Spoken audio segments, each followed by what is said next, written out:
نبی کریم کی برکت سیدہ ام سلیم کی اولاد کو بھی پہنچتی. انس کہتے ہیں کہ رسول اللہ صلی اللہ علیہ وسلم کے ایک سفر میں میری والدہ ام سلیم بھی ہمراہ تھی. آپ کی عادت تھی کہ جب بھی سفر سے مدینہ تشریف لاتے تو رات کے وقت نہیں داخل ہوتے تھے، بلکہ قریب آ کر رک جاتے تھے، یعنی مدینہ سے باہر ٹھہر جاتے، پھر صبح ہوتی تو تشریف لاتے. ایک دفعہ کا ذکر ہے کہ ام سلیم کو درد ذیل شروع ہو گئی. اس کا مطلب تھا کہ فل ٹرم میں تھی، بچہ پیدا ہونے والا تھا تو ساتھ چلی گئی، یا تو کسی غزوے میں گئی ہوگی یا کسی اور سفر پہ. ابو طلحہ اس کی دیکھ بھال کے لیے رک گئے. رسول اللہ صلی اللہ علیہ وسلم سفر پر روانہ ہو گئے. یہ صورتحال دیکھتے ہوئے ابو طلحہ نے دعا کی، الہی تو یہ جانتا ہے کہ مجھے یہ پسند ہے کہ جب نبی صلی اللہ علیہ وسلم کسی سفر پر روانہ ہو تو میں بھی ساتھ جاؤں، جہاں آپ داخل ہو میں بھی داخل ہونے کی سعادت حاصل کروں. آپ دیکھ رہے ہیں کہ میں مجبوراً رکا ہوا ہوں. ام سلیم اپنے خاوند کی طرف دیکھتے ہوئے کہتی ہیں ابو طلحہ میں اب درد محسوس نہیں کر رہی جس طرح کچھ دیر پہلے ہو رہا تھا. تو ہم سفر پر روانہ ہو گئے. ہم جیسا ہو تو کیا کہیں، آدھے رستے سے واپس بلا لیں. کہتے ہیں کہ جب دونوں میاں بیوی سفر سے واپس آئے، اس حال میں خود بھی ساتھ چلی گئی. دونوں میاں بیوی سفر سے جب واپس آئے تو ام سلیم کو درد شروع ہو گئی، تو انہوں نے ایک بیٹے کو جنم دیا. انس کہتے ہیں میری والدہ نے مجھے حکم دیا، اے انس اس نو مولود بچے کو رسول اللہ کی خدمت میں لے جاؤ، اسے دودھ بعد میں پلاؤں گی. میں صبح ہوتے ہی اس نو مولود کو گود میں اٹھا کر آپ کی خدمت میں حاضر ہوا. جب میں آپ سے ملا اس وقت آپ کے ہاتھ میں کوئی داغ لگانے والا آلہ تھا. جب آپ نے مجھے دیکھا تو فرمایا شاید ام سلیم کے یہاں بچے نے جنم لیا. میں نے کہا ہاں. تو آپ نے وہ داغ لگانے والا آلہ زمین پہ رکھا. میں نے آگے بڑھ کر نو مولود کو آپ کی گود میں لٹا دیا. آپ نے مدینہ منورہ کی عجوہ کھجور منگائی، منہ میں چبایا اور اس نو مولود کو گھٹی دی. وہ اپنا منہ ہلانے لگا، یعنی بچہ منہ ہلانے لگا، یعنی چوسنے لگا. انس کہتے ہیں کہ آپ صلی اللہ علیہ وسلم نے بچے کو دیکھ کر فرمایا انظروا الی حب الانصار التمر، انصار کی کھجور میں دلی رغبت کو دیکھو. یعنی یہ بچہ جو ہے یہ بچپن سے کھجور کھانے لگ گیا، یعنی کتنے مزے سے کھا رہا ہے. انس کہتے ہیں کہ رسول اللہ صلی اللہ علیہ وسلم نے اس نو مولود کے چہرے پر اپنا دست مبارک پھیرا اور اس کا نام عبداللہ رکھ دیا. عبداللہ بن ابی طلحہ انصاری نے طویل زندگی بسر کی. ان کے ہاں بڑے ہونہار بیٹے ہوئے اور ان کے تمام بیٹوں نے قرآن مجید حفظ کرنے کا شرف حاصل کیا. ام سلیم کا غزوات میں شریک ہونا. سیدہ ام سلیم نے جنگ احد، خیبر، حنین میں رسول اللہ صلی اللہ علیہ وسلم کی قیادت میں حصہ لیا. وہ اپنے خاوند ابو طلحہ انصاری کے ساتھ جنگوں میں حصہ لیتی تھی. جنگ احد میں سیدہ ام سلیم نے پیاسوں کو پانی پلانے اور زخمیوں کی مرہم پٹی کرنے کی خدمات انجام دی تھی. سیدنا انس فرماتے ہیں کہ غزوہ احد میں جب لوگ شکست خوردہ ہو کر نبی کریم صلی اللہ علیہ وسلم سے پیچھے ہٹ گئے، یعنی منہ موڑ گئے، تو ابو طلحہ نبی کریم صلی اللہ علیہ وسلم کے سامنے اپنی ڈھال لے کر چکر لگانے لگے. یعنی اس وقت بھی یہ ثابت قدم تھے جب اور لوگ جا رہے تھے. انہوں نے رسول اللہ صلی اللہ علیہ وسلم کو اپنی اوٹ میں لے لیا، یعنی چھپا لیا ایک طرح سے. ابو طلحہ بڑے ماہر تیر انداز تھے. انہوں نے غزوہ احد میں 2 یا 3 کمانیں تیر اندازی کرتے ہوئے توڑی. ایک شخص تیروں سے بھری ترکش لے کر گزر رہا تھا. رسول اللہ صلی اللہ علیہ وسلم نے اس شخص سے کہا یہ سارے تیر ابو طلحہ کے آگے پھینک دو، یعنی ان کو دو کہ وہ چلائیں. نبی کریم صلی اللہ علیہ وسلم لوگوں کی طرف دیکھ رہے تھے. ابو طلحہ نے عرض کیا اے اللہ کے رسول صلی اللہ علیہ وسلم، میرے ماں باپ آپ پر قربان، آپ لوگوں کی طرف نہ دیکھیں، کہیں دشمن کی طرف سے کوئی تیر آپ کو نہ آ لگے. یعنی وہ خود اپنے جسم کے ساتھ آپ کا دفاع کر رہے تھے.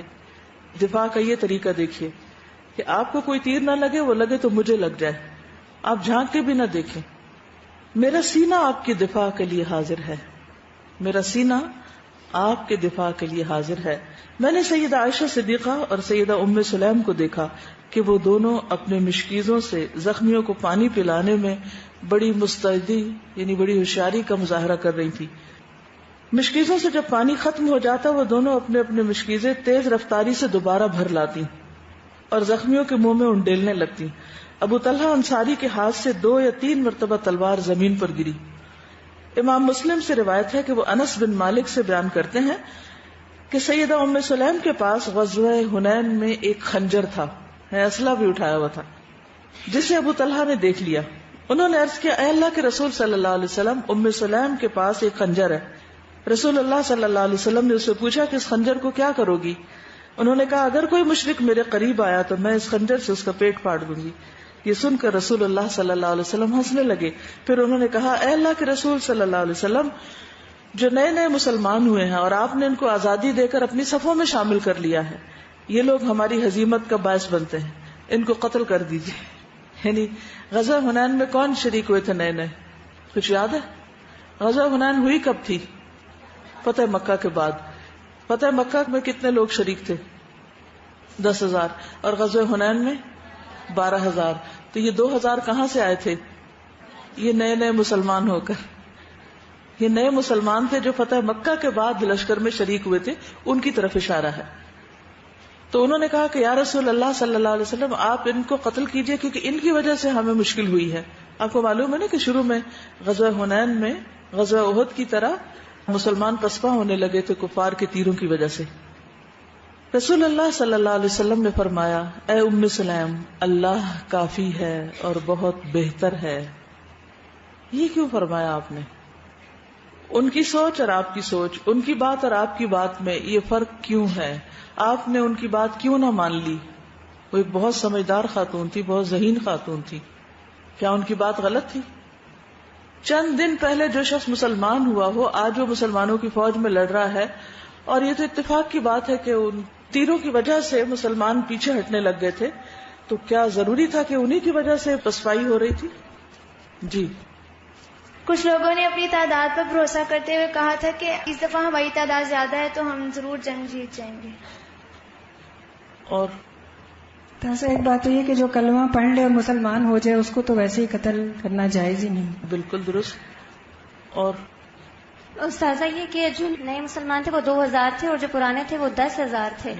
اور بزدلی تو انہوں نے بھی دکھائی جو پرانے کب سے مسلمان تھے. جو انہوں نے بات کہی تھی کہ ان کو یہ خیال آ گیا تھا کہ ہم آج زیادہ ہیں تعداد میں، اور اذ اعجبتکم کثرتکم، ریزن تو پیچھے یہ تھی. اور اللہ کے رسول صلی اللہ علیہ وسلم تو اللہ تعالیٰ کی رہنمائی میں جانتے ہی ہوں گے، لیکن عموماً ہوتا یہ ہے کہ جب بھی کوئی ایسا معاملہ پیش آتا ہے جو کوئی شکست کا یا نقصان کا یا کوئی امتحان آزمائش، تو وہ ہم سب کے لیے ایک بڑی آزمائش کا وقت ہوتا ہے. اس میں بہت سوچ سمجھ کے فیصلہ دینا چاہیے، جلدی نہیں کرنی چاہیے، سوچ سمجھ کے مشورہ دینا چاہیے. عموماً کیا ہوتا ہے جب گھر میں یا کہیں بھی کوئی ایشو پیش آ جائے اور اگر کوئی ہم سے مشورہ کرے تو ہم خواتین عموماً بڑے جذباتی مشورے دیتی ہیں، ایسا کر دیں ویسا کر دیں اور معاملہ ختم کر دیں. اگر مثلا 2 میاں بیوی لڑائی جھگڑا کرتے ہوئے اگر خاندان میں آپ دیکھیں تو آپ کیا مشورہ دیں گے؟ وہ طلاق دیں اور ختم کریں معاملے کو، کیوں روز لڑتے ہیں؟ لیکن کیا یہ مشورہ درست ہوگا؟ نہیں. یہاں پر آپ صلی اللہ علیہ وسلم کا جواب بہت حکمت پر مبنی ہے، اور وہ کیا ہے؟ اے ام سلیم، اللہ کافی ہے اور بہت بہتر ہے. ہر معاملے میں حسبنا اللہ و نعم الوکیل. کس کی وجہ سے شکست اور کس کی وجہ سے نہیں؟ اس وقت اگر آپ ان کے مشورے پہ عمل کر لیتے تو دشمنوں کو مارنے کے بجائے اپنی فوج کو مارنا شروع کر دیتے. بہت دفعہ ہم یہی کرتے ہیں، ہم وہ کام کرتے ہیں جس سے دشمن کو کوئی نقصان نہیں ہوتا، ہم وہ کرتے ہیں جو الٹا ہم ہی کو نقصان دیتا ہے. دوسروں کو مارنے کے بجائے اپنے آپ کو مارنے لگتے ہیں. اچھا، اگر کسی کا کبھی کوئی مشورہ غلط ہے تو اس کا مطلب یہ کہ اس کو دل سے اتار دیں، اس کو نگاہوں سے اتار دیں، اس کو ایک طرف کر دیں، ایسا بھی کرنا چاہیے؟ کبھی بھی نہیں، کبھی بھی نہیں. نبی صلی اللہ علیہ وسلم کی کامیابی کا ایک بہت بڑا راز تھا کہ انہوں نے دشمنوں کو دوست بنایا. اور جنگ احد میں قرآن نے گواہی دی کہ بعض لوگوں کی غلطی کی وجہ سے یہ جنگ ہاری گئی، لیکن ساتھ ہی اللہ سبحانہ وتعالیٰ نے کیا حکم دیا نبی صلی اللہ علیہ وسلم کو؟ ان کے لیے استغفار کریں اور ان کو مشورے میں آئندہ بھی شریک رکھیں. کتنا بڑا سبق ہے اس میں ہمارے لیے. یہ تھی وہ دلوں کی وسعت جس کی وجہ سے نبی صلی اللہ علیہ وسلم نے بہت تھوڑے عرصے میں بہت بڑی کامیابی حاصل کی. آج ہم مسلمانوں کے اندر دلوں کی یہ وسعت نہیں رہی. کسی سے ایک دفعہ بس غلطی ہو جائے، آئندہ کے لیے ہمیشہ کے لیے ہم اس کو کیا کرتے ہیں؟ سٹیمپ کر دیتے ہیں. ضروری تو نہیں کہ ایک معاملے میں کوئی ٹھیک کر رہا تو دوسرے میں بھی ٹھیک کرے گا، اور یہ بھی ضروری نہیں کہ ایک معاملے میں کسی سے کوئی غلطی یا بھول ہو گئی تو ہر معاملے میں غلط ہوگا. تو جنرلائز نہیں کرنا چاہیے چیزوں کو، ہر چیز کو اس کی اپنی جگہ پر ہی رکھ کے دیکھنا چاہیے. یہی عدل و انصاف کا تقاضا ہے. جہاں اختلاف کی گنجائش ہو وہاں اختلاف کریں، اور جہاں موافقت کی ہو وہیں اسی شخص کے ساتھ موافقت کریں، کیونکہ وہ صحیح بات کر رہا ہے اور آپ اس وقت صحیح بات کا ساتھ دے رہے ہیں. پرسن کو پیچھے کریں. اصل چیز کیا ہے؟ اگر اس نے غلط بات کی تو اس بات کی وجہ سے اس کا ساتھ نہ دیں، اور اگر اسی نے ٹھیک بات کی تو اس ٹھیک بات کی وجہ سے آپ حق کا ساتھ دے رہے ہیں دراصل. تو عام طور پہ ہم حق اور صاحب حق کو خلط ملط کر دیتے ہیں، اس سے بچنا چاہیے. تو غزوہ خیبر میں بھی ام سلیم ساتھ تھی. جب آپ صفیہ بنت حیی کے ساتھ رشتہ ازدواج میں منسلک ہوئے تو ام سلیم نے صفیہ بنت حیی کو آراستہ پیراستہ کر کے دلہن کا روپ دیا اور ان کی کنگھی وغیرہ کرنے کی خدمت انجام دی.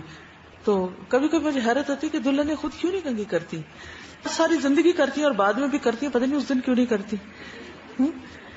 تو وہ ایک ناز نخرے کا شاید دن ہوتا ہے. اور تو بہرحال یہ ایک سنت ملتی ہے. نبی کریم صلی اللہ علیہ وسلم نے شادی کے بعد فرمایا جس کے پاس کھانے پینے کی کوئی چیز ہے تو وہ لے آئے. ایک چادر بچھا دی گئی، کسی نے اس میں کھجوریں رکھی، کسی نے گھی. غرض یہ کہ جس کے پاس جو کچھ بھی کھانے کی چیز تھی وہ اس چادر پر رکھ دی گئی. پھر ان سب اشیاء کو ایک ساتھ ملا دیا گیا، سب نے مل کر کھایا. یہ رسول اللہ صلی اللہ علیہ وسلم کی طرف سے ولیمے کی دعوت تھی. اس سے کس پارٹی کو ثبوت ملتا ہے؟ ون ڈش کا. ٹھیک ہے. سیدہ ام سلیم خاتون جنت. ام سلیم کو یہ سعادت بھی حاصل ہوئی کہ انہیں رسول اللہ صلی اللہ علیہ وسلم کا قرب اور خوشنودی حاصل ہوئی. ان کو یہ بھی شرف حاصل تھا کہ رسول اللہ صلی اللہ علیہ وسلم کئی مرتبہ ان کے گھر تشریف لائے. ام سلیم کو احادیث روایت کرنے کی سعادت بھی حاصل ہوئی. انہوں نے 14 احادیث روایت کرنے کا شرف حاصل کیا نبی صلی اللہ علیہ وسلم سے، جن میں سے بعض کو شیخین یعنی بخاری اور مسلم نے بھی نقل کیا ہے. ام سلیم کے بیٹے انس بن مالک، عبداللہ بن عباس، زید بن ثابت اور ان کے علاوہ دیگر صحابہ نے بھی ان سے احادیث روایت کی. یہ وہ صحابہ ہیں جو عمر میں نسبتاً کم تھے تو بعد میں ان سے روایت کرتے ہیں.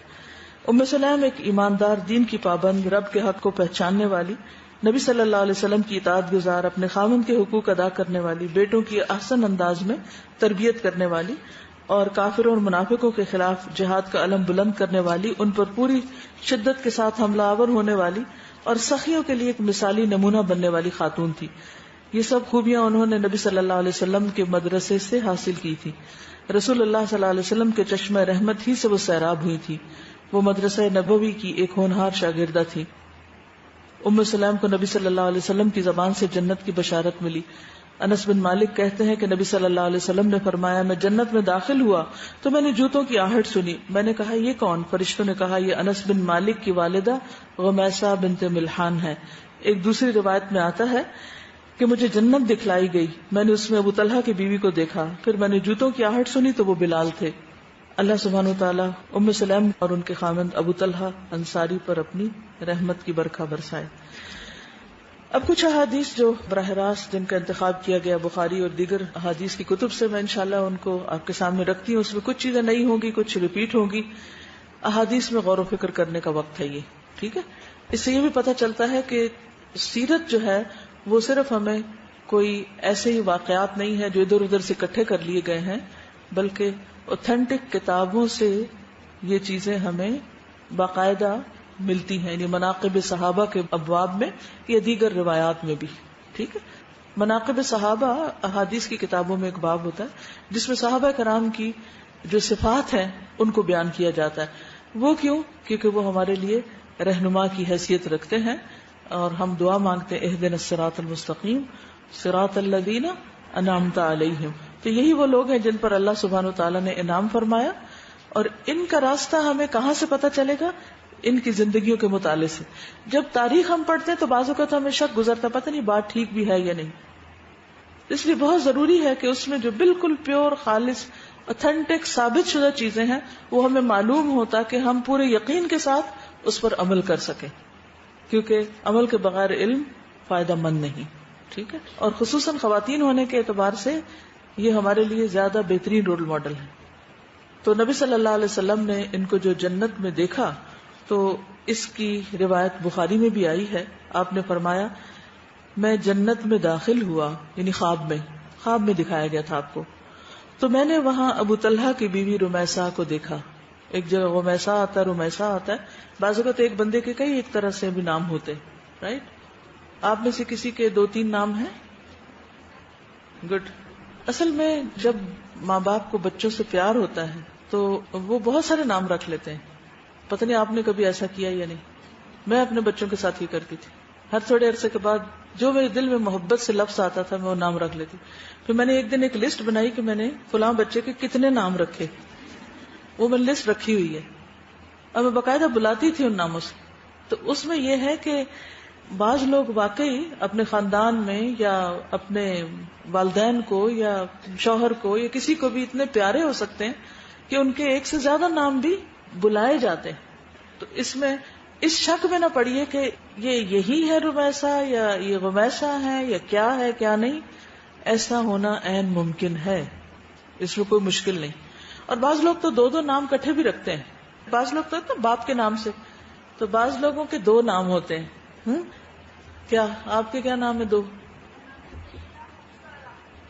سیدہ حفصہ راحت, جی 3 ہو گئے. فردوس روحی, یس. آپ کے کیا ہیں؟ حدیقہ شاداب, ٹھیک ہے. سارا بطول. عام طور پہ حضرت فاطمہ کے نام کے ساتھ زہرا یا بطول یہ نام بھی رکھتے ہیں. تو پہلی حدیث میں تو غور و فکر یہ تھا. اور ایک اور بات یہ کہ حضرت ام سلیم جو تھیں وہ کتنی خوش قسمت تھیں کہ اللہ کے رسول صلی اللہ علیہ وسلم نے ان کو دنیا میں جنت کی بشارت دی. ہم عشرہ مبشرہ مردوں کے بارے میں تو جانتے ہیں لیکن خواتین کے بارے میں نہیں جانتے کہ کون کون سی خواتین کو زندگی میں جنت کی بشارت ملی.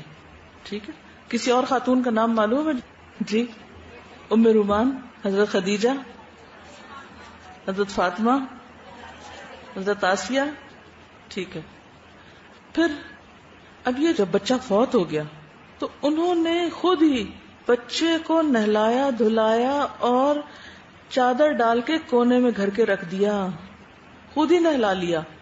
ہمارے یہاں تو جن کے یہاں فوتگی ہو جاتی ہے ان کے ہاتھ پاؤں پھول جاتے ہیں, وہ خود نہیں نہلاتے, اور باہر سے کوئی آئے تو بعض اوقات خود ایک طرف ہو کے بیٹھ جاتے ہیں ڈر کے, حالانکہ وہ آپ کا زیادہ پیارا ہے بنسبت کسی اور کے. تو جب کوئی عزیز قریب فوت ہو تو کیا کرنا چاہیے؟ خود شریک ہونا چاہیے. اس میں بڑے فائدے ہیں. ایک روحانی سکون بھی ملتا ہے, تسلی بھی ہوتی ہے کہ ہم نے خود اپنے ہاتھوں سے کام کیا, عبرت بھی ہوتی ہے کہ کل تک یہ زندہ ہمارے ساتھ تھا, آج اس کو کیا ہو گیا کہ یہ بولتا نہیں, یہ سنتا نہیں. تو بہت غور و فکر کا موقع بھی ملتا ہے, اور وہ نقشہ وہ منظر کبھی بھولتا ہی نہیں. ٹھیک ہے نا. لیکن اس میں آپ دیکھیں کیا بہادری تھی ان کی. ایک ماں جب بچہ پیدا ہوتا ہے تو کچھ دن تو کوئی اور نہلا بھی دیتا ہے, پھر خود ہی نہلاتی ہے نا ماں. تو وہ ایک عرصہ گزرا ہوگا, روز نہلاتی ہوں گی. وہ بچہ آگے سے کبھی روتا ہے, کبھی ہنستا ہے, کبھی ہاتھ پاؤں مارتا ہے, کبھی بھاگنے کی کوشش کرتا ہے. اور نہلاتے ہوئے بچوں کو بہت کچھ سکھایا بھی جا سکتا ہے. بہترین کلاس ہوتی ہے نہلاتے وقت, کیونکہ اس وقت وہ کہیں بھاگ نہیں سکتے نا. چھوٹے سے واش روم کے اندر آپ ان کو پکڑ کے کھڑے ہوتے ہیں, ٹب میں یا کہیں بھی. جو باتیں آپ کہیں اور نہیں کہہ سکتے وہ وہاں ان کو سمجھا سکتے ہیں. ٹھیک ہے نا. تو یہ بھی ماں کی ایک تربیت ہے, لیکن یہاں ان کا حوصلہ آپ دیکھیے. پھر ابو طلحہ جب واپس آئے اور کہنے لگے بیٹے کا کیا حال ہے, تو کہنے لگی جب سے بیمار ہوا ہے اس وقت سے اب زیادہ سکون میں ہے. یہ صحیح مسلم کے الفاظ ہیں. فلما رجع ابو طلحہ قال ما فعل ابنی قالت ام سلیم هو اسکن مما کان. وہ زیادہ سکون میں اس سے جس میں وہ پہلے تھا. کتنا اچھا جواب ہے. ایک اور روایت میں آتا ہے, صحیح بخاری کی ہے, ابو طلحہ تشریف لائے, پوچھا کہ بچے کی طبیعت کیسی ہے. ام سلیم نے کہا اسے سکون مل گیا ہے, سکون میں آ گیا ہے, مجھے امید ہے کہ وہ راحت پا چکا ہے. ابو طلحہ نے سمجھا کہ ٹھیک ہی راحت پائی ہوگی, اور اس میں کوئی جھوٹ تو نہیں تھا. ذرا بچے تو ان کا تو حساب نہیں ہے. ایک اور روایت صحیح بھی پتہ چلتا ہے کہ جب ابو طلحہ گھر آئے تو ان کے ساتھ کچھ مہمان بھی آئے تھے. انہوں نے نہ صرف یہ کہ ابو طلحہ کو کھانا دیا, مہمانوں کو بھی سرو کیا. مسند احمد کی روایت میں آتا ہے کہ جب ابو طلحہ واپس آئے تو ان کے ساتھ مسجد سے کچھ اور لوگ بھی آئے. ابو طلحہ نے بچے کے بارے میں پوچھا تو کہنے لگی پہلے سے بہتر ہے. پھر انہوں نے ان کے سامنے رات کا کھانا لا کے رکھا. سب لوگوں نے کھانا کھایا. وہ لوگ چلے گئے تو وہ ان کاموں میں لگ گئی جو عورتوں کے کرنے کے ہوتے ہیں, مثلا کھانا سمیٹنا, کچن سمیٹنا, دیگر کام کاج.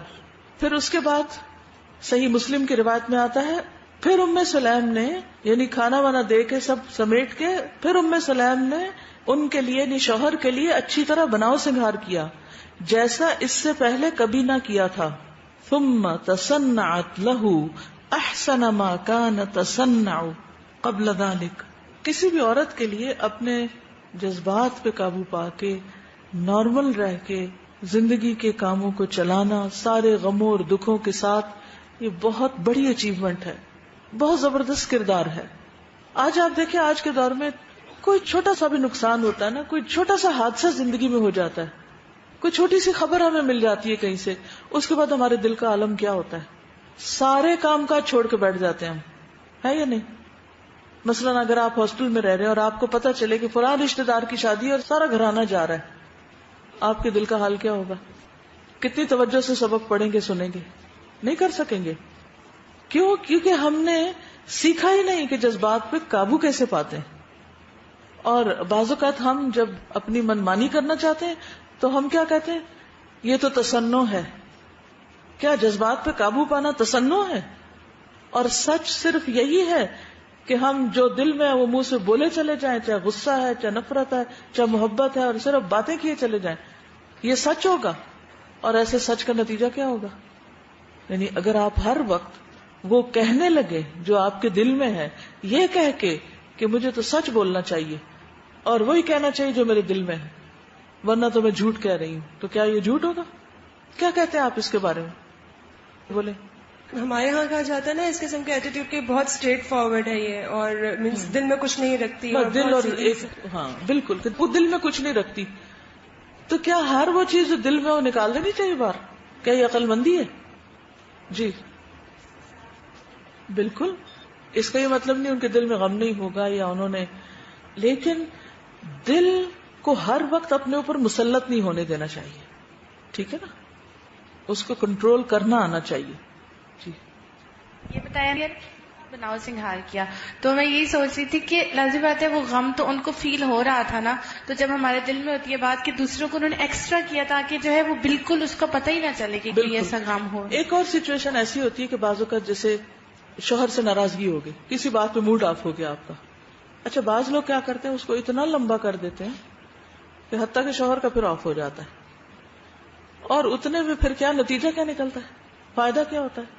کتنے سارے کام انسان کے رک سکتے ہیں، اور یوں لگتا ہے بعض اوقات کہ زندگی شاید اسی کام کے لیے، وہ اس سے ناراض ہے، اس سے ناراض ہے، اس کے دل میں اس کے لیے کچھ ہے، اس کے سارے وقت یہ تانا بانا اور یہ جھنجٹ میں پڑے رہیں گے، کرنے کا کام کس وقت کریں گے؟ تو کبھی اس کو آزما کر دیکھیے، کیا کہ کسی کی بھی بات بری لگے اس کو تھوڑی دیر کے لیے نہ چہرے پہ آنے دیں نہ زبان پہ آنے دیں، دل میں رکھیں، تھوڑا سا پاز دے دیں، اس کے ساتھ اچھے سلوک کی کوشش کریں، اس کی بات غور سے ذرا سنیں، اور پھر اس کے بعد جس وقت ذرا مناسب موقع آئے تو اپنے جذبات کا خوبصورت انداز میں اظہار کر دیں کہ یہ بات درست نہیں، یا یہ بات ایسے نہیں ایسے ہے. کنٹرول کرنے کا مطلب یہ نہیں ہوتا کہ آپ دوسرے کو اپنے جذبات سے آگاہ ہی نہ کریں، آپ ضرور کریں، لیکن اس صورت میں اور اس وقت میں جب اس کا کوئی فائدہ بھی ہو. اگر آپ سمجھتے ہیں اسی وقت کرنا فائدہ مند ہے تو اسی وقت کر دیں، لیکن انداز اچھا ہو، اور اگر اس وقت نہیں تو ٹھہر کے کر دیں. آگے چلتے ہیں. انس کہتے ہیں کہ ام سلیم نے ان کے سامنے یعنی ابو طلحہ کے سامنے رات کا کھانا رکھا، انہوں نے کھانا کھایا، ام سلیم نے پھر بناؤ سنگھار کیا، ابو طلحہ اپنے بستر پر سر رکھ کر لیٹ گئے. وہ کہتی ہیں کہ میں کھڑی ہو گئی، خوشبو لگا کر آئی اور ان کے ساتھ لیٹ گئی. جب انہیں خوشبو کی مہک پہنچی تو انہیں وہی خواہش پیدا ہوئی جو ہر مرد کو اپنی بیوی سے ہوتی. یعنی آپ انداز دیکھیے کتنا خوبصورت ہے. یہ سب بیٹا روایت کر رہا ہے. پھر انس بن مالک کہتے ہیں ابو طلحہ کہیں باہر گئے ہوئے تھے، بچے کا انتقال ہو گیا، واپس آئے، پوچھا بچہ کیسا ہے. بیوی نے کہا پہلے سے زیادہ سکون میں ہے. پھر انہوں نے کھانا لا کے رکھا، ابو طلحہ نے کھانا کھایا، اور پھر انہوں نے یعنی کہ جو بھی میک اپ وغیرہ کیا، اور اس کے بعد جب وہ فارغ ہوئے تو کہنے لگی یعنی سارے مرحلوں کے بعد کہ آپ بچے کو دفن کر دیں. سوچئے کہ کتنی دیر کس کس سچویشن میں کھانا کھلاتے ہوئے، برتن سمیٹتے ہوئے، اپنے آپ کو سجاتے ہوئے، پھر شوہر کے ساتھ لیٹتے ہوئے، پھر سب کچھ ہونے کے بعد کہتی ہیں آپ بچے کو دفن کر دیں. اتنی دیر اتنے قریبی رشتے کہ فوت ہونے کا غم اپنے اندر سمیٹ کے رکھا. یہ جب ایمان ہوتا ہے نا انسان کے اندر تو یہ سارے مرحلے بہت آسان ہو جاتے ہیں. جذبات کو کنٹرول کرنا بھی اور احسن طریقے سے بات کرنا بھی. یہ صحیح بخاری کی روایت ہے. پھر ہوا یہ کہ انس کہتے ہیں ام سلیم کہنے لگی کہ اپنے بیٹے کے معاملے میں اللہ سے اجر کی امید رکھیے. پہلے تو انہوں نے کہا نا کہ اگر کوئی امانت واپس لے لے, تو ابو طلحہ تھوڑا غصے میں آ گئے اس وقت کہ یہ کیا تم نے بتایا کیوں نہیں. سارے بیٹا فوت ہوا تھا اور ان کو پیار بھی بہت تھا, تو وہ ایک دم ریئیکشن میں آ گئے. تو کہنے لگے تم نے مجھے بتایا کیوں نہیں, یہاں تک کہ جب میں آلودہ ہو گیا تو پھر تم نے مجھے بیٹے کی خبر دی. پھر ابو طلحہ چلے یہاں تک کہ رسول اللہ صلی اللہ علیہ وسلم کی خدمت میں آئے. انہوں نے آ کے پھر بتایا کہ میرے ساتھ یہ ہوا ہے اور آپ کو اس چیز کی خبر دی. تو رسول اللہ صلی اللہ علیہ وسلم نے فرمایا اللہ تمہاری گزری رات میں تم دونوں کو برکت عطا فرمائے, یعنی تمہیں اس کا بہترین نعم البدل عطا فرمائے, یعنی اور اولاد عطا فرمائے. یہ صحیح مسلم کی روایت ہے.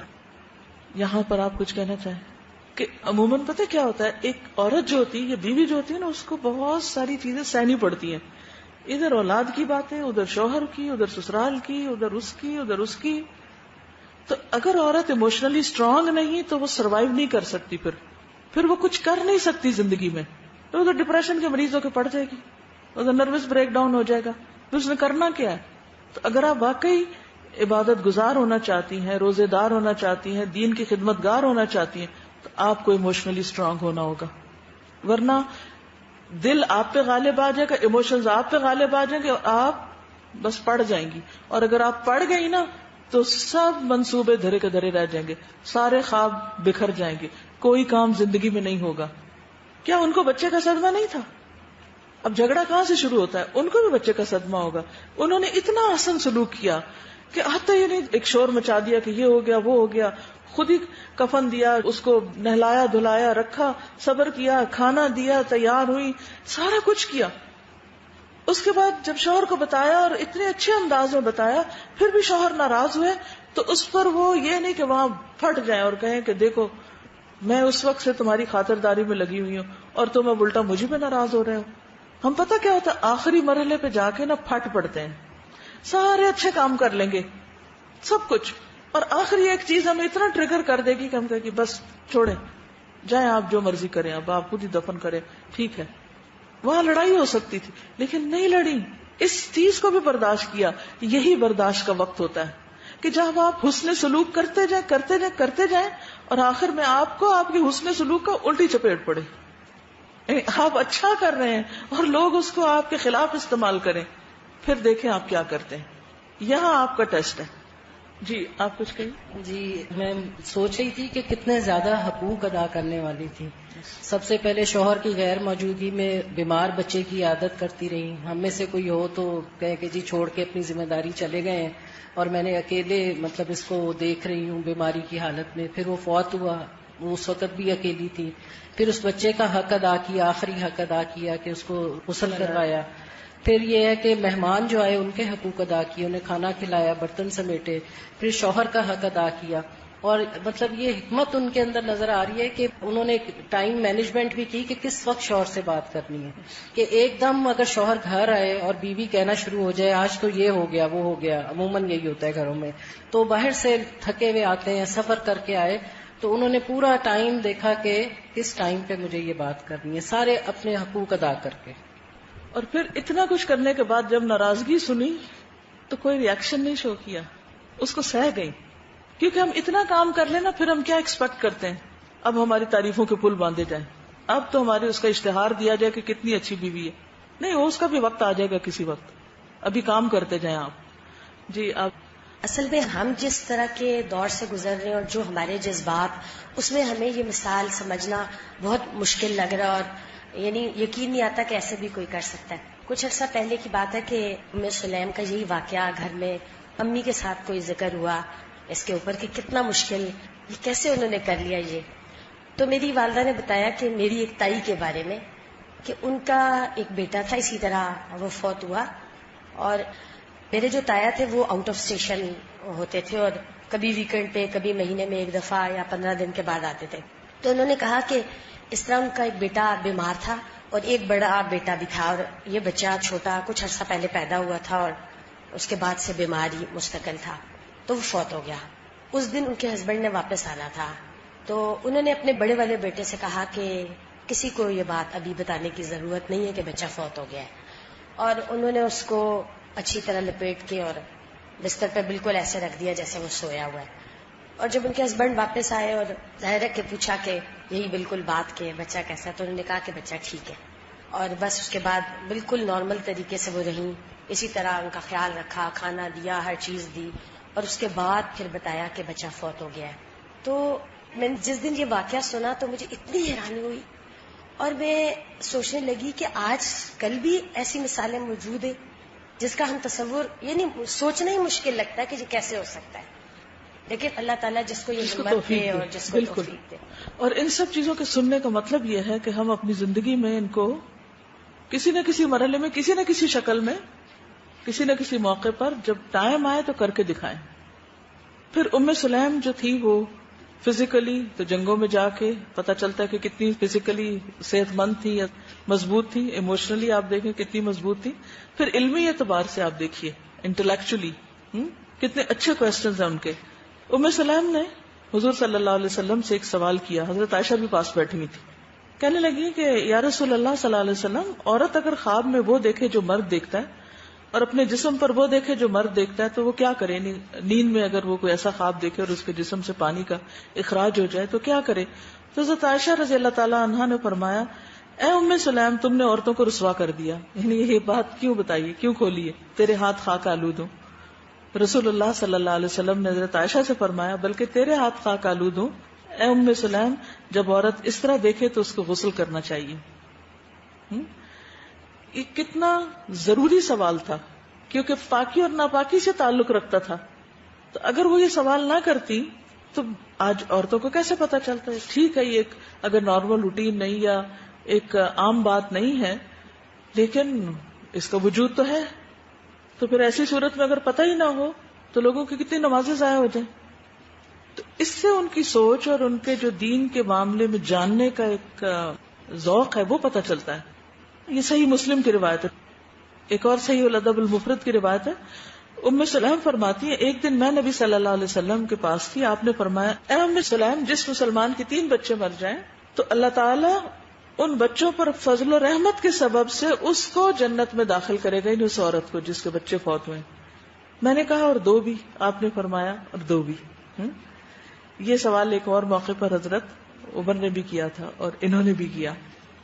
پھر اسی طرح انہوں نے نبی صلی اللہ علیہ وسلم سے جو بیعت کی تھی اس کو پورا کیا, اور اس میں کیا تھا کہ ہم نوحہ نہیں کریں گی, اور یہ بیٹے کی وفات پر انہوں نے ثابت کر کے دکھایا.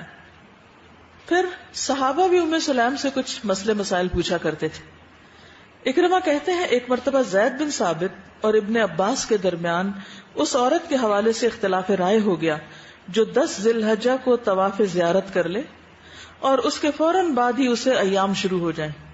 طواف زیارت کون سا طواف ہوتا ہے؟ حج کا فرض طواف ہوتا ہے.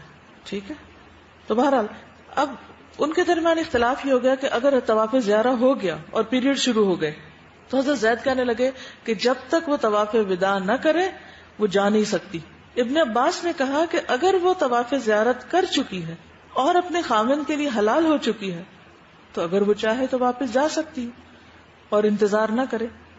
انصار کہنے لگے, اے ابن عباس, اگر آپ کسی مسئلے میں زید سے اختلاف کریں گے تو ہم اس میں آپ کی پیروی نہیں کریں گے.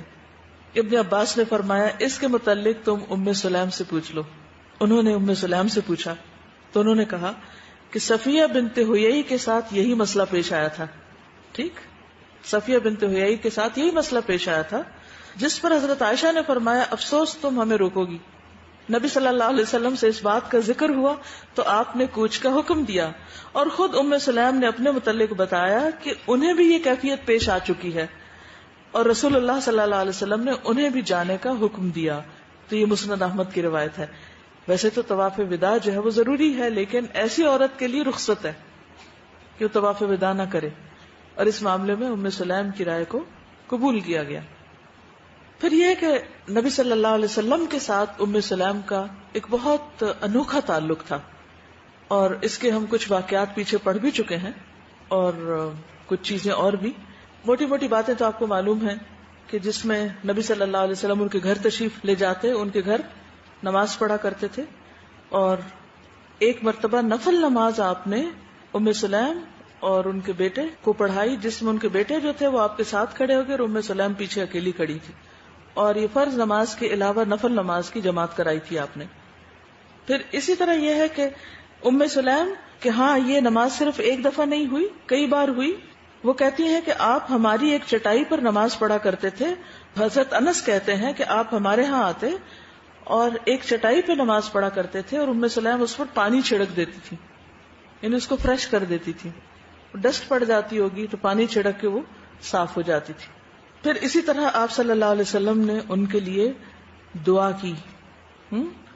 پھر نبی صلی اللہ علیہ وسلم نے آپ کو اپنے بال بھی دیے تھے حج کے موقع پر. انس کہتے ہیں کہ رسول اللہ صلی اللہ علیہ وسلم نے حجۃ الوداع کے موقع پر جب حلاق سے سر منڈانے کا ارادہ کیا تو ابو طلحہ نے سر کے ایک حصے کے بال اپنے ہاتھوں میں لے لیے، گرنے نہیں دیے. پھر وہ بال ام سلیم اپنے ساتھ لے گئیں، وہ انہیں اپنی خوشبو میں ڈال کر ہلا لیا کرتی تھی. ایک اور روایت میں آتا ہے آپ نے حلاق سے فرمایا کہ یہاں سے بال اتارو، پھر ہاتھ کے ساتھ دائیں جانب کی طرف اشارہ کیا. آپ نے ان بالوں کو اپنے قریب موجود لوگوں میں تقسیم کیا. پھر آپ نے حجام کو بائیں جانب بال کاٹنے کا اشارہ کیا تو اس نے وہ بال مونڈے اور آپ نے خود ام سلیم کو دیے. تو اس سے پتہ چلتا ہے کہ ابو طلحہ بھی لے گئے اور ام سلیم بھی لی. پھر اسی طرح آپ کے بیٹے کا جنازہ بھی حضور صلی اللہ علیہ وسلم نے پڑھایا تھا اور ان کے گھر میں ہی جنازہ پڑھا دیا تھا. وہ بچہ جو فوت ہوا تو وہیں پر جہاں پر وہ تھا وہیں جنازہ پڑھا دیا. اس سے کیا پتہ چلتا ہے؟ خصوصی تعلق کا پتہ چلتا ہے نا، کہ ان کے گھر تشریف لے گئے اور وہیں پر اس بچے کا جنازہ پڑھا دیا. یہ صحیح مسلم کی روایت. پھر اسی طرح ان کا نبی صلی اللہ علیہ وسلم کو اپنے کھجوروں کے درخت دینا، یہ بھی ایک خاص واقعہ ان کے بارے میں ملتا ہے. انس بن مالک کہتے ہیں کہ جب مہاجرین مکہ سے مدینہ آئے تو ان کے پاس کوئی چیز نہیں تھی، خالی ہاتھ تھے. انصار زمین اور جائیداد والے تھے تو انصار نے اس شرط پر زمینیں ان کے سپرد کر دی کہ وہ ہر سال پیداوار کا نصف انہیں دیں گے اور ان کی جگہ محنت مزدوری کریں گے. ام سلیم نے حضور صلی اللہ علیہ وسلم کو اپنے کھجور کے درخت دیے تھے. یعنی جیسے عبد الرحمن بن عوف کے انصاری بھائی کون تھے، نام یاد ہے؟ مشہور واقعہ ان کا، جنہوں نے کہا تھا کہ میری 2 بیویاں ہیں، میں ایک کو طلاق دے دیتا ہوں جس کو تم پسند کرو اور اس سے تم نکاح کر لو. کون صحابی تھے وہ؟ سعد بن ربی. ٹھیک ہے، گڈ، سعد بن ربی. تو ام سلیم نے کیا کیا، اپنے کھجوروں کے درخت جو تھے وہ حضور صلی اللہ علیہ وسلم کو دیے تھے. رسول اللہ صلی اللہ علیہ وسلم نے ان درختوں کا کیا کیا ہوگا؟ کیا خیال ہے آپ کا؟ انہوں نے وہ درخت اپنی آزاد کردہ باندی ام ایمن کو، جو حضرت اسامہ بن زید کی والدہ تھی، ان کو دے دیے تھے آگے. تو ام سلیم نے مائنڈ نہیں کیا، میں نے آپ کو دیے تھے اور آپ نے آگے دے دیے. ایسے کرنا چاہیے. جی کچھ لوگ ایسے کرتے ہیں نا. کیا کرتے ہیں جب کسی کو تحفہ دیتے ہیں؟ ہم کہتے ہیں آپ نے سلانا ہے یا آپ نہیں پہننا ہے. ہاں، یعنی آپ ہی استعمال کریں گے، کوئی اور نہیں کرے گا. ٹھیک. تو اس میں آپ دیکھیے کہ ام سلیم نے ایسا نہیں کیا کہ یہ کھجوروں کے باغ آپ ہی رکھیں گے، کوئی اور نہیں لے گا. چلیے، ام سلیم جب حج پر نہیں گئی تھی یا نہیں جا رہی تھی تو آپ نے ان سے کیا کہا تھا؟ رمضان میں چلی جانا، اس سے کیا فائدہ ہوگا؟ میرے ساتھ حج کے برابر ہے. ام سلیم کے ایک سفر میں بچے کی ولادت ہوئی تھی. پھر آپ نے کیا کیا تھا؟ جانے سے پہلے تکلیف شروع ہوئی تھی، ابو طلحہ رکنے لگے تھے تو انہوں نے دعا کی اور وہ ٹھیک ہو گئی. پھر سفر سے واپسی پہ آ کے بچہ پیدا ہوا تو آپ نے تہنیک کی تھی اس بچے کی. حضرت ام سلیم جو تھی وہ حضرت ام سلمہ کے گھر کے پاس رہتی تھی، ان کے پڑوس میں تھی. گھر کیا ایک ایک کمرہ تھا تو اس کے قریب تھی. ان کے بیٹے انس کو کیا کیا دعائیں دی تھی آپ نے؟ مال اور اولاد میں برکت کی دعا. ٹھیک ہے. حضرت انس کہتے ہیں کہ ام سلیم کے پاس لکڑی کا ایک پیالہ تھا. انہوں نے کہا میں نے اس میں رسول اللہ صلی اللہ علیہ وسلم کو ہر قسم کا مشروب پلایا ہے، پانی، شہد، دودھ، نبیذ. یہ 4 طرح کے ڈرنکس تھے اور اسی 4 قسم کی نہریں ہوں گی نا جنت میں بھی. تو کہتے ہیں کہ چاروں میں نے پلائے ہیں آپ کو، پانی بھی، شہد بھی، دودھ بھی اور نبیذ بھی. نبیذ کیا ہوتا ہے؟ جیسے انگوروں کو یا کھجور کو بھگو کے رکھ دیتے ہیں اور اس کا ڈرنک بنایا جاتا ہے, شربت کہہ لیجیے. جب شراب حرام ہوئی تھی تو ابو طلحہ نے کیا کیا تھا؟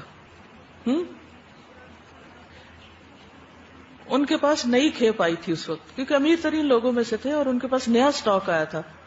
انس کہتے ہیں کہ کچھ اور صحابہ بھی بیٹھے ہوئے تھے ابو طلحہ کے گھر میں, اور میں شراب پلا رہا تھا. تو اتنے میں ایک آدمی آیا اور اس نے کہا کہ آپ کو کوئی خبر پہنچی؟ ہم نے کہا نہیں. اس نے کہا شراب حرام کر دی گئی. ابو طلحہ نے کہا اے انس ان مشکوں کو بہا دو.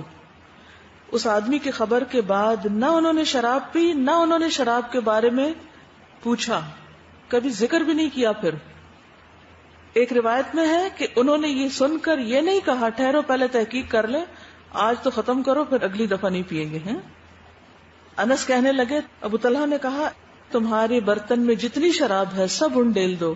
اللہ کی قسم اس کے بعد وہ کبھی اس کے قریب بھی نہ گئے. یہ صحیح مسلم کی روایت ہے. حالت مرض میں اللہ سے ڈرنے والے تھے, تقوی کرنے والے. عبید اللہ کہتے ہیں ایک مرتبہ وہ ابو طلحہ کے پاس ان کی عیادت کے لیے گئے. وہاں سہل بن حنیف بھی آئے ہوئے تھے. اسی دوران ابو طلحہ نے ایک آدمی کو بلایا جس نے ان کے حکم پر ان کے نیچے بچھی ہوئی چادر نکال لی. مریض کے لیے اس کے بستر کی چادر چینج کرنا کتنا مشکل کام ہوتا ہے. تو سہل نے وجہ پوچھی. انہوں نے کہا اس پر تصویریں ہیں اور رسول اللہ صلی اللہ علیہ وسلم نے اس کے متعلق جو فرمایا ہے وہ آپ جانتے ہیں. سہل نے فرمایا کہ نبی صلی اللہ علیہ وسلم نے کپڑوں میں بنے ہوئے نقش کو مستثنا نہیں کیا. انہوں نے کہا کیوں نہیں, لیکن میرے دل کو یہی بات اچھی لگتی ہے کہ سرے سے کوئی تصویر نہ ہو. تو اس سے کیا پتہ چلتا ہے کہ بیڈ شیٹ پر بھی اگر تصویریں ہوں, جیسے عام طور پہ لوگ بچوں کے جو لحاف اور بستر اور سب کچھ جو بناتے ہیں وہ ایسے کپڑے کے بناتے ہیں جس پر کارٹون وغیرہ بنے ہوتے ہیں, یا ان کے بیگز یا ان کی شرٹس. آپ یقین کریں کہ بعض اوقات بازار میں بغیر تصویروں یا کارٹون کے شرٹ بچوں کی ملنا مشکل ہوتی, کانسیپٹ ہی نہیں. بیگ خریدتے ہیں اسکول کے تو ان کے اوپر وحشی قسم کی تصویریں بنی ہوتی ہیں. تو میں سوچتی ہوں کہ بچے ہر وقت مسخ شدہ چیزیں دیکھتے ہیں تو پھر ان کی ذہنیتیں کیا ہوگی. ہم بچوں کی فطرت کو مسخ کر رہے ہیں, فضول قسم کی تصویریں ان کو دکھا دکھا کے ہر وقت. تو میں یہ سوچتی ہوں کہ جو بچے ایسے بستر میں سوتے ہیں جس بستر پہ تصویریں ہوں, تو وہاں تو رحمت کے فرشتے نہیں آتے ہوں گے, تو وہ خواب میں کیا دیکھتے رہتے ہوں گے؟ کیا دیکھتے ہیں خوابوں میں؟ پھر بچے شیطانوں کو ہی دیکھتے ہوں گے. پھر وہ ڈرتے ہیں, پھر بعضوں کا سوتے سوتے چیختے ہیں. تو فرشتوں کو تو ہم نے خود ہی آؤٹ کر دیا نا. ملا کیا, پایا کیا, ہم نے حاصل کیا ہوا؟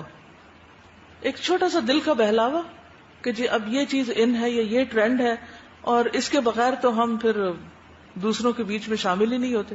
اب ہوتا کیا ہے, بچے جاتے ہیں اسکول سے وہ اوٹ پٹانگ قسم کی تصویروں والے بیگوں کے ساتھ, جب اس میں سے وہ نکالتے ہیں کاپی تو اس کے اوپر بھی وہی فضولیات ہوتی ہیں.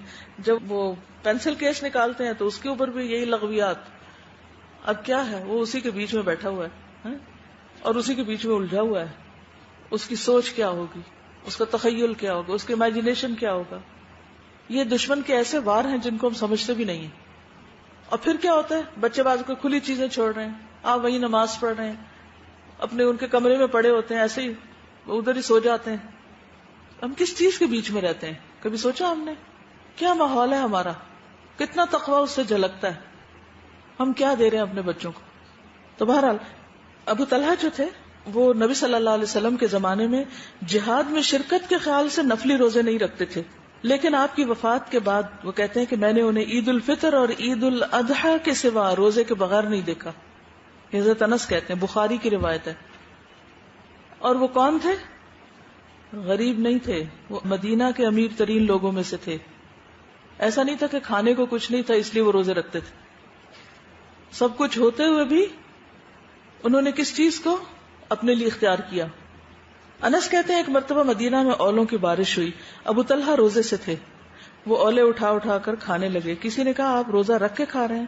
انہوں نے فرمایا یہ برکت ہے, یعنی نفلی روزہ کھول سکتے ہیں کسی وجہ سے, یعنی آسمان سے ماء مبارک ہے. اس وقت اتنی پولوشن نہیں ہوگی نا جیسے ہوا میں, تو جو آسمان سے بارش اترتی ہوگی ساری صاف ستھری ہوگی. ابو طلحہ اپنے بیٹے سے اتنی محبت کرتے تھے کہ روایت میں آتا ہے کہ جب ان کا بیٹا شدید بیمار ہوا, اس کی بیماری کی وجہ سے ابو طلحہ ہل کر رہ گئے تھے, ان کی طبیعت کمزور پڑ گئی تھی، اتنی محبت تھی انہیں اپنے بچے سے کہ اس کی بیماری نے ان کو ہلا دیا تھا، لیکن پھر کس طرح صبر ہوا. پھر اسی طرح نبی صلی اللہ علیہ وسلم کے برتنوں کی حفاظت. عاصم احول کہتے ہیں میں نے انس بن مالک کے پاس نبی صلی اللہ علیہ وسلم کا پیالہ دیکھا، وہ ٹوٹ چکا تھا، تو انس رضی اللہ عنہ نے اسے چاندی کی تار سے جوڑ دیا، سی دیا ہوگا.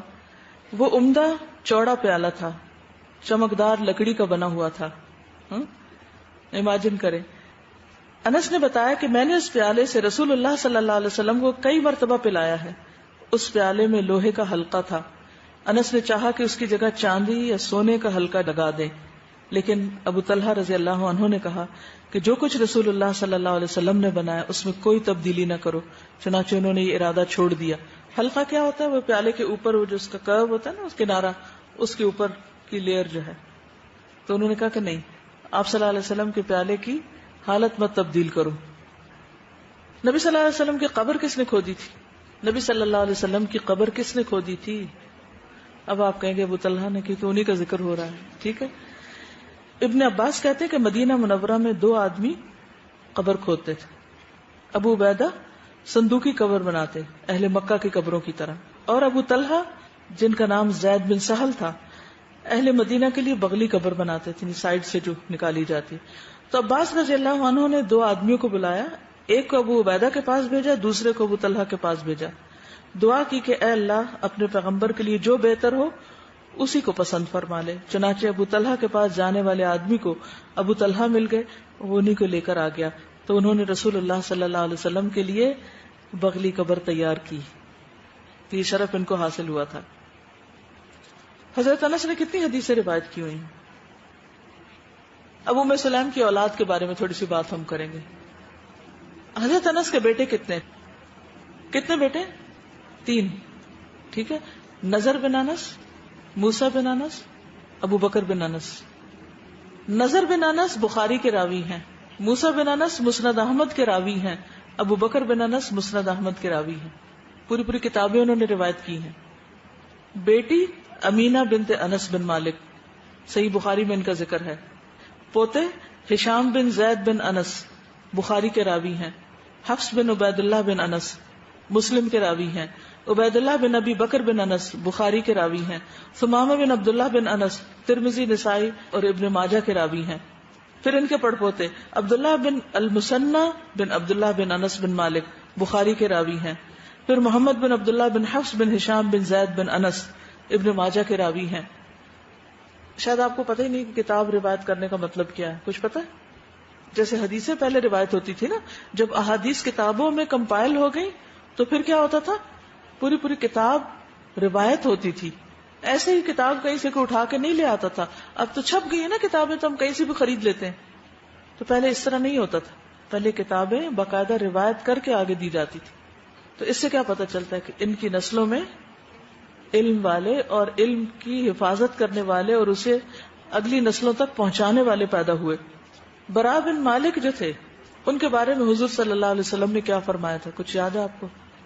ایک مرتبہ وہ قریب سے گزرے تھے تو آپ نے فرمایا بہت سے پراگندہ حال، غبار سے اٹے ہوئے، بوسیدہ چادروں والے، جن کی کوئی پرواہ نہیں کی جاتی، لیکن اگر وہ کسی چیز پر اللہ کی قسم کھا بیٹھیں تو اللہ ان کی قسم کو سچا کر دے. اور برا بن مالک انہی میں سے ہے. ٹھیک ہے. برا بن مالک مردوں کے لیے ہودی خانی کرتے تھے اور انجشہ عورتوں کے لیے کرتے تھے. پیچھے ہم پڑھ چکے ہیں. برا بن مالک بہت بہادر تھے. اس نے زرارہ کے سردار سے مقابلہ کیا تو اس کو قتل کر دیا. اس کے کنگن اور کمر بند کی قیمت 30,000 درہم تھی. ایک کنگن اور بیلٹ، اس کی قیمت 30,000 درہم تھی. عمر رضی اللہ عنہ نے اس میں سے 5واں حصہ لیا اور باقی سب برا کو دے دیا. کہا جاتا ہے کہ ام سلیم کے یہ جو بیٹے تھے عبداللہ بن ابی طلحہ، یہ اس دعا کے نتیجے میں پیدا ہوئے تھے جو نبی صلی اللہ علیہ وسلم نے اس رات کے لیے حضرت ام سلیم اور حضرت ابو طلحہ کے لیے کی تھی. اور جب ان کی ولادت ہوئی تو نبی صلی اللہ علیہ وسلم کو جب خبر ملی تو آپ نے فرمایا اللہ اکبر، یعنی آپ اتنے خوش ہوئے. تو آپ نے پوچھا کون، یعنی کہ لڑکا ہے یا لڑکی؟ تو بتایا گیا کہ لڑکے کی ولادت. آپ نے فرمایا الحمدللہ، اسے مجھے پکڑاؤ. وہ کہتے ہیں کہ حضرت انس کہتے ہیں پھر میں نے اس بچے کو آپ کو پکڑا دیا تو آپ نے اس کو تہنیک کی یعنی گھٹی دی. پھر آپ نے ان کا نام رکھا عبداللہ. پھر کہتے ہیں کہ ان کی اندھڑیوں میں سب سے پہلی چیز جو گئی وہ نبی صلی اللہ علیہ وسلم کا لعاب دہن تھا. سفیان بن عیینہ کہتے ہیں کہ انصار کے ایک شخص نے بتایا کہ میں نے عبداللہ کے 9 بیٹے دیکھے جو سب کے سب قرآن کے عالم تھے. وہ جو دعا دی تھی نا ام سلیم کو سارے صبر کے نتیجے میں کہ اللہ تمہاری اس رات میں برکت ڈالے، تو وہ بچہ جو پیدا ہوا تھا اس کی اولاد میں سے پھر یہ ساری خیر آگے پھوٹ رہی. انس کہتے ہیں کہ انصار میں اس سے افضل کوئی نوجوان نہ تھا. انس کہتے ہیں کہ اس کا نام عبداللہ رکھا گیا. اس کی نسل خوب چلی اور وہ فارس میں شہید ہوئے، یعنی ایران کی جنگ میں شہید ہوئے تھے. پھر ان کا ایک بیٹا جو تھا وہ محدث تھا. پھر اسی طرح ان کے ایک اور بیٹے عمر جو تھے، ایک بیٹے کا نام اسحاق تھا، دوسرے کا نام عمر تھا. یہ روایت کرتے ہیں کہ ابو طلحہ رسول اللہ صلی اللہ علیہ وسلم کو مسجد میں لیٹے ہوئے دیکھتے ہیں کہ آپ کا پیٹ جو ہے وہ کمر سے لگا ہوا بھوک کی وجہ سے، پھر آ کے بتاتے ہیں اور پھر ان کے لیے کھانا وغیرہ بنتا ہے. بہرحال یہ تھی چند باتیں. اگر آپ کچھ کہنا چاہیں تو پلیز موسٹ ویلکم. جی. انہوں نے ایک موقع پر صبر کیا، یعنی جب ان کا بیٹا فوت ہو گیا تو اس سے ان کو اتنی برکت، اور ان کے جب بیٹے کی اولاد سے بھی اتنی برکت کہ اللہ تعالیٰ نے اس کو علم بھی اتنا دیا اور دنیا میں بھی سارا مال وغیرہ. ان اللہ لا یضیع اجر المحسنین ان رحمت اللہ قریب من المحسنین واللہ یحب الصابرین. تو ام سلیم کا صبر رنگ لایا. ہم کہتے ہیں صبر کا پھل کڑوا ہوتا ہے، لیکن حقیقت یہ ہے کہ میٹھا ہوتا ہے اور یہی میٹھا پھل ہے. میں جب صبر کا پڑھتی تھی تو کبھی سمجھ نہیں آتا تھا کہ لاسٹ مومنٹ پہ بھی صبر کیسے ہوگا نا، کہ نہیں ہوتا. تو آج جب میں پڑھ رہی تھی تو مجھے لگ رہا تھا کہ جب انسان کو اللہ کی رضا بتاؤ اور یہ بتاؤ کہ انشاءاللہ آخرت میں بہت اچھا اجر ملے گا اور انشاءاللہ دنیا میں بھی پھر ملے گا، تو انسان پھر صبر کر لیتا ہے، ہو جاتا ہے اگر انسان اپنی کوشش ہو، اپنی نیت ہو. مجھے یہ اتنا اچھا لگا کہ اگر پیرنٹس میں سے کوئی بھی شادی کر لے، ماں یا باپ، تو بچوں پہ اتنا برا اثر پڑتا ہے، وہ اتنا برا سوچتے ہیں. جو بھی بچہ پیدا ہو رہا ہے حضرت انس اس کو لے کے رسول اللہ کے پاس آتے ہیں گٹھی دلوانے کے لیے. جلس نہیں ہے چھوٹے بچوں سے. جیسے شادی کے موقع پہ انہوں نے اپنا حق اسلام رکھوایا، اس کے علاوہ مہمان کو کھانا کھلایا جب کوئی کھلانے والا نہیں تھا، مہمان نوازی کی. اس کے علاوہ بیٹی کی وفات ہوتی تو اتنا اچھا ان کا عمل ہوتا ہے. تو میں سوچ رہی تھی کہ اتنا مجھے رشک آ رہا تھا کہ اب بھی ان کے اعمال کو دیکھے کوئی اس پہ عمل کرے، ان کی پیروی کرے، تو سارا صدقہ جاریہ تو ان کے لیے بن رہا ہے نا، ان کے لیے. اور پھر دیکھیں ان کو جنت میں دکھایا گیا نا نبی صلی اللہ علیہ وسلم کو انہی خوبیوں کی وجہ سے. لیکن کیا تو انہوں نے اپنے لیے عمل کیا تھا نا، لیکن ان کے لیے کتنا بڑا صدقہ جاریہ بن رہا ہے. دوسروں کے لیے انسپریشن. کوئی اور؟ میں نے یہ کہنا تھا کہ دیکھیں ایک عورت کا صبر اور ایک پوری نسل کی اصلاح، ہم لوگ جو ہے وہ دوسروں کو کہتے رہتے ہیں، اور اگر ہم اپنی اصلاح کر لیں تو ہماری اگلی پوری نسلیں سنور سکتی ہیں. اتنا بڑا رول ماڈل ہے وہ ہمارے لیے. یعنی خود دنیا سے جانے سے پہلے اپنی اولاد کو اس کام کے لیے تیار کر گئی. بولیے. یہ جو ابھی ایک بات آپ نے کہی تھی نا کہ ایک عورت کے لیے ایموشنلی اسٹرانگ ہونا ہر سچویشن میں ایک بہت ٹف ایک سچویشن ہوتی ہے، لیکن ان کی زندگی سے پتہ چلتا ہے کہ کس طرح انہوں نے اپنی میرڈ لائف کو سیو رکھا، اپنے ایموشنز کو اچھے طریقے سے یوز کیا، جہاں پر جس طرح کرنا تھا بہت حکمت سے کام کیا. تو میں یہی سوچ رہی تھی کہ آج کل جو میرڈ لائف میں چھوٹی چھوٹی باتوں پہ پرابلمز ہوتی اس لیے کہ ہم لڑکیاں جو جذباتی ہوتی ہیں جلدی سے ایموشنل ہو جاتی ہیں، چھوٹی چھوٹی بات کو فوراً ایکسپریس کر دیتی ہیں، اپنے اندر نہیں رکھتے، کنٹرول کرنا نہیں آتا. جی استاذہ، ہم جو بتا رہے تھے نا بچوں کے حوالے سے کہ جو مختلف چیزیں ہوتی ہیں وہ ان پہ اثرات مرتب کرتی ہیں، تو میں پچھلے دن بک پڑھ رہی تھی فائز حسن سیال کی، تو یہی چیز ہے کہ ایک لڑکی کے بارے میں وہ بتا رہے تھے کہ وہ مطلب مختلف جو ہے اسلامی بکس وغیرہ پڑھتی تھی، تو اس کا رول ماڈل جو ہے وہ ایک ایسا انسان تھا کہ جو اسلامک جس کے اندر ہوں، اس جیسے ابو طلحہ اور اس طریقے سے، لیکن کیا تھا کہ اس کے ذہن میں جیسے مغربی ایک انسان ظاہری لحاظ سے ویسا ہو. تو ڈاکٹر صاحب کہتے ہیں کہ میں یہ سوچنے لگ پڑا کہ یہ چیز اس کے اندر آئی کہاں سے نا. تو وہ کیا تھی کہ وہ سارے گھر والے سے بہت پریشان کہ وہ شادی نہیں کرتی تھی، کہ یہ دونوں خصوصیات اکٹھی نہیں ہو سکتی کسی طریقے سے کہ ظاہری لحاظ سے. تو وہ یہ بتا رہے تھے کہ اس کے روم کے اندر بالکل اس کے دروازے کے سامنے جب وہ دروازہ بند ہوتا تھا اور وہ سو رہی ہوتی تھی تو اس کے اوپر ایک تصویر لگی ہوئی تھی، کوئی ایک ایسا نوجوان گھوڑے پہ بیٹھا ہوا. تو وہ میں یہی سوچ رہی تھی کہ وہ کہتے ہیں نا کہ ہم جو دیکھتے ہیں اور جو سنتے ہیں ہم ویسے ہی بن جاتے ہیں، ہم ویسے کرنے لگتے ہیں. تو یہ واقعی بہت زیادہ سیریس ایشو ہے. جی استاد، سب سے زیادہ یہی کہ اسٹرینتھ آف کریکٹر ہی نظر آ رہا ہے یہاں پہ اگر اس طرح کا واقعہ ہو کہ کسی کا وہ ہو تو ہسبینڈ کو سمجھا جائے گا کہ he should be the strength for the wife, کہ وہ اس کو جا کے پوری سپورٹ دے اور وہ کرے. پوری ڈپینڈنٹ ہوتی ہیں عورتیں دوسروں پہ. یہ ایک تو اللہ نے تھوڑا سا ڈپینڈنٹ بنایا ہے، لیکن وہ فائنینشلی، جو قرآن میں آتا ہے وہ فائنینشلی ڈپینڈنٹ بنایا ہے. یہ نہیں کہ ہر چیز میں ایموشنلی بھی اور ہر چیز میں، لیکن اس کا اپوزٹ ہم نے دیکھا ہے ان میں کہ وہ اپنے میاں کے لیے اس طرح سوچ رہی ہیں جیسے انہوں نے زیادہ ہرٹ ہونا ہوتا ہے ان سے، حالانکہ ماں نارملی ہم سمجھتے ہیں کہ زیادہ. اور دوسرا یہ کہ جو انہوں نے بات کی ابھی کہ سنت کو اڈاپٹ کریں ٹو ڈیفینڈ دا پروفٹ، اس میں یہ ہے کہ جب ہم سنت پڑھ جائیں اور جب ہمیں تعلیم حاصل ہو جائے تو دین وی شوڈ ہمیں جو ہے پھر دنیا میں نکل کے جہاں جہاں پہ سنت کو ڈیولپ کو جہاں کمی نظر آتی پریکٹس کرنے کی ضرورت ہے وہاں جائیں. اپنے آپ کو کسی جگہ ایک پہ کنفائن نہ کر لیں کہ ہم یہیں بیٹھ کے سنت کو فالو کرتے رہیں. تو اصل چیز ہے نا افراد کی تیاری، کیونکہ کسی بھی کام کو یا کسی بھی سسٹم کو یا کسی بھی سنت کو جو ثابت کریں گے وہ افراد ہی کریں گے. لہذا چاہے آپ ماں کے رول میں ہوں، چاہے آپ زندگی میں دنیا میں کسی بھی حصے میں کچھ بھی کر رہے ہوں، تو جب تک ہمارا اپنا کیریکٹر مضبوط نہیں ہوگا ہم یہ باتیں بس باتیں ہی رہ جائیں گی، عملی چینج نہیں آئے گا. اور یہ بہت اہم پوائنٹ ہے کہ ہم جب عورتیں شادی ہو جاتی ہے تو عام طور پر بس وہ دوسروں کے لیے ایک بوجھ ہی بن جاتی ہے کہ بس اب ہر معاملے میں ڈپینڈ کرتی، نہ اپنے دماغ سے سوچتی، نہ صحیح غلط کا فیصلہ کرتی، نہ کسی معاملے میں ہمت سے کام لیتی. بس وہ سمجھتی کہ جیسے وہ ایک خدا مل گیا ان کو زمین پر جس نے اس کی قسمت کا فیصلہ کرنا ہے، جس نے اس کو کھانا کھلانا ہے، جس نے اس کے ناز نخرے اٹھانے، جس نے اس کی ہر بات ماننی ہے، اور وہ بس اس کو پوجتی رہے بیٹھ کے. تو یہ ایک عجیب سا ہم نے وہ بنا لیا ہے جو امیجنیشن ہے.